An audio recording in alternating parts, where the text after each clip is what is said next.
أعوذ بالله من الشيطان الرجيم بسم الله الرحمن الرحيم الذين قالوا إن الله عهد إلينا ألا نؤمن لرسول حتى يأتينا بقربان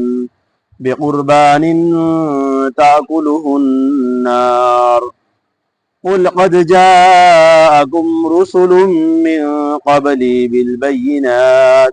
بالبينات وبالذي قلتم فلم قتلتموهم إن كنتم صادقين فإن كذبوك فقد كذب رسل من قبلك جاءوا بالبينات والزبر والكتاب المنير كل نفس ذائقة الموت وإنما توفون أجوركم يوم القيامة فمن زحزح عن النار وأدخل الجنة فقد فاز وما الحياة الدنيا إلا متاع الغرور صدق الله ومولانا العلي العظيم وصدق رسوله النبي الكريم ونحن على ذلك لمن الشاهدين والشاكرين والحمد لله رب العالمين بسم اللہ الرحمن الرحیم۔ شروع اللہ کے نام سے جو بڑا مہربان نہایت ہی رحم والا ہے۔ یہ ایسے لوگ ہیں جو کہتے ہیں کہ بے شک اللہ نے ہمیں حکم دیا ہے کہ ہم اعتقاد نہ لائیں گے کسی رسول پر جب تک کہ ہمارے پاس نظر و نیاز خداوندی کے معجزے کو نہ لے آئے، اس کو کھا جائے آگ۔ کہہ دیجئے اے نبی، کہہ دیجئے کہ تمہارے پاس آ چکے ہیں میرے سے پہلے بہت سے رسول معجزات کو لے کر، دلائل لے کر، اور خود جو تم کہہ رہے ہو اور تم خود ان معجزات کو کہتے ہیں، پھر کیوں تم نے قتل کیا ان کو اگر تم سچے ہو؟ پس اگر وہ آپ کو جھٹلائے تو تحقیق آپ سے پہلے بہت سارے رسولوں کو جھٹلا چکے ہیں۔